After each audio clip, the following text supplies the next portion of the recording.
ஒரு குழந்தை தினமும் பர்கர் சிப்ஸ் மட்டும் சாப்பிட்டது. அதன் உடம்பில் என்ன நடந்தது தெரியுமா?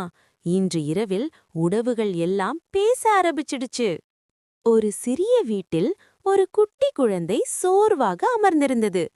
எனக்கு ஏன் எப்பவும் பலவீனம் மாதிரி இருக்கு? அந்த நேரத்தில் கிச்சனில் மாய ஒளி பிரகாசித்தது. கேரட் முன்னே வந்து சொன்னது, நான் விட்டமின் ஏ, உங்கள் கண் பார்வைக்கு நான் தேவை. தக்காளி, நான் விட்டமின் சி, உடம்புக்கு நோய் எதிர்ப்பு சக்தி தருவேன்.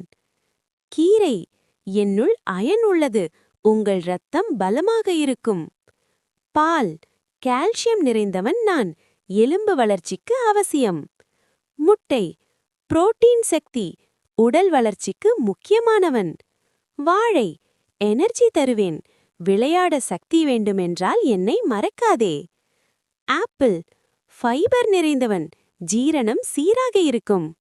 ஜங்க் ஃபுட் சிரித்தது, நான் தான் ருசி ராஜா, என்னை தினமும் சாப்பிடு. அமைதியாக சொன்னது, ருசி மட்டும் போதாது, ஆரோக்கியம் முக்கியம். அளவு தெரிந்து சாப்பிடு. குழந்தை மெதுவாக நினைத்தது, நான் தவறாக இருந்தேன், இனிமேல் நிறமுள்ள ஆரோக்கிய உணவுகளை சாப்பிடுவேன். அனைத்து உணவுகளும் சேர்ந்து வண்ணமயமான தட்டு, வலிமையான உடல். நீங்கள் இன்று என்ன சாப்பிட்டீர்கள்? ஆரோக்கியமா அல்லது ருசிக்காக மட்டுமா? Eat healthy, stay strong. Subscribe to Kutti's Chutti's World.